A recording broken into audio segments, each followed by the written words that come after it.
Vous écoutez Radio Taïwan International et c'est l'heure des musées.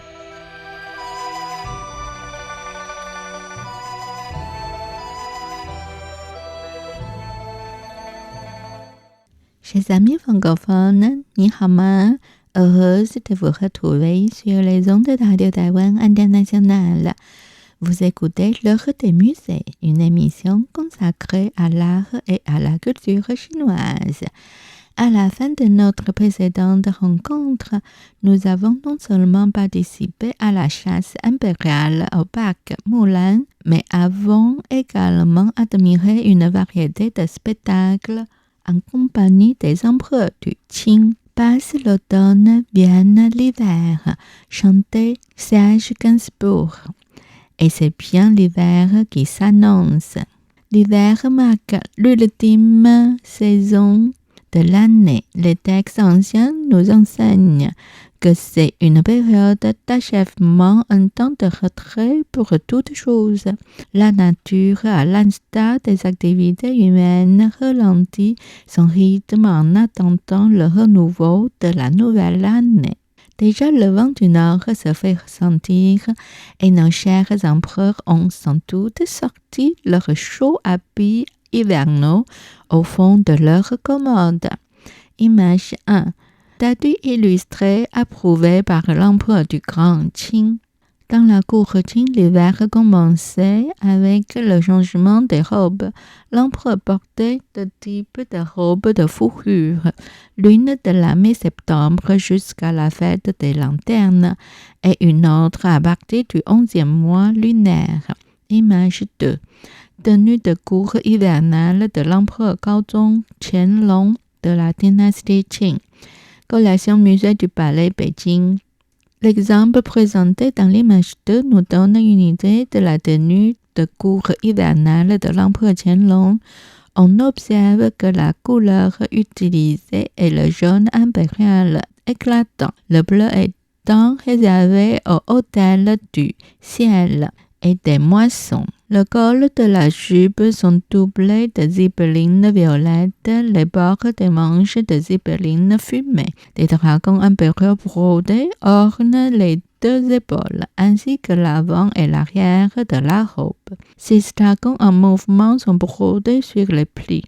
12 emblèmes impériaux sont disposés sur le devant et le dos du vêtement, séparés par des nuages aux 5 couleurs. Image 3. Statue de Grand Qing approuvée par l'empereur.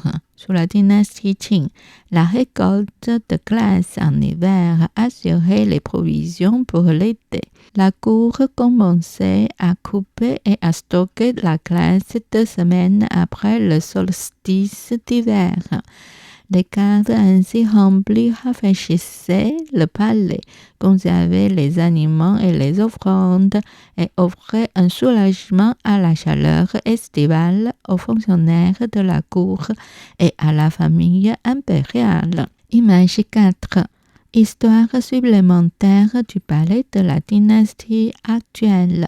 Avant la veille du Nouvel An, les empereurs Qing tenaient la cérémonie de la fermeture des sceaux à une date fixée par l'observatoire impérial.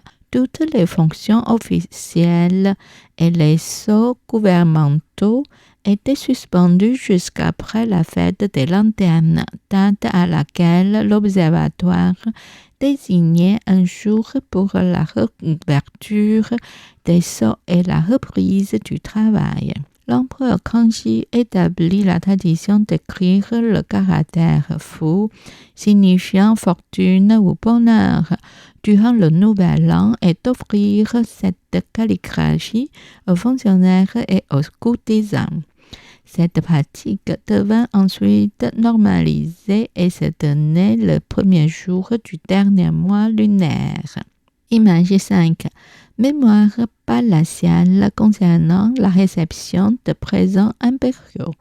Pour les Mandchous, le cerf était un gibier de grande valeur et sa viande était utilisée lors de cérémonies, car le mot désignant le cerf loup avait une sonorité similaire au mot signifiant prospérité.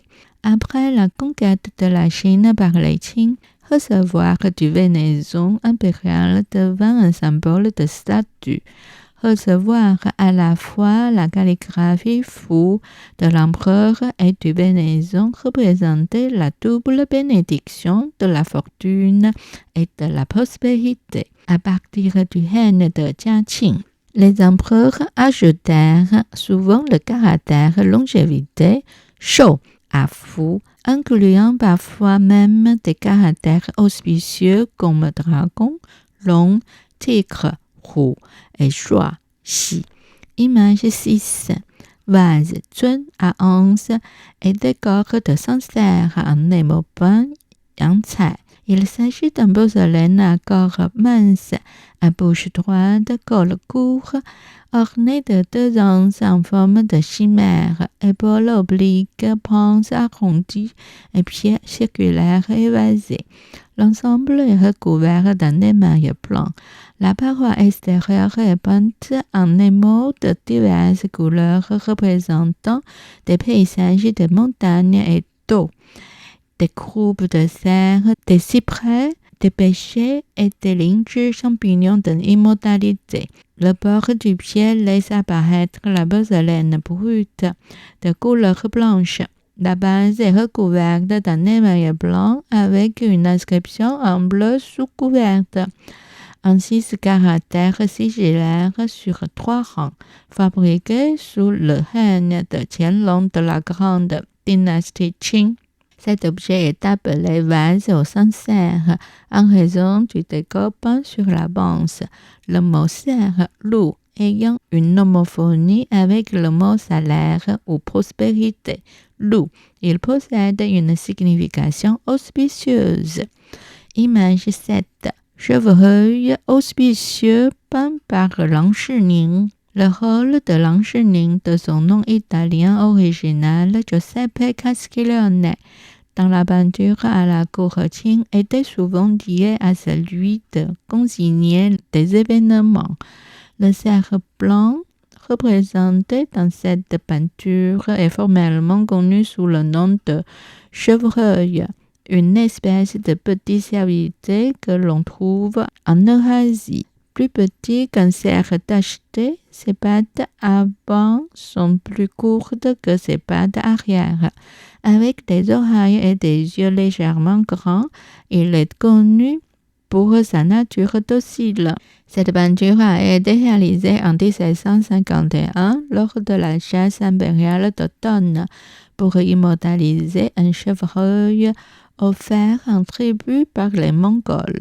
Selon la mythologie chinoise, le cerf de la longévité est censé avoir une fourrure d'un blanc pur. L'année de la réalisation de cette œuvre coïncidait également avec le 60e anniversaire de l'impératrice douairière, événement consigné par des poèmes de bénédiction et cette peinture commémorative. La fourrure est ici exécutée avec un coup de pinceau exceptionnellement fin. Elle illustre ainsi que les nuances sont fidèlement rendues. Sa tête légèrement tournée sur le côté ajoute une expression de tendresse. If winter comes, can spring be far behind? Si l'hiver vient, le printemps peut-il encore loin? À l'instar des mandarins lettrés, la famille impériale Qing perpétuait la délicate coutume d'orner ses palais de gracieux narcisses, annonçant ainsi l'imminente promesse du printemps. Image 8. Narcisses ornementaux dans un vase de jade.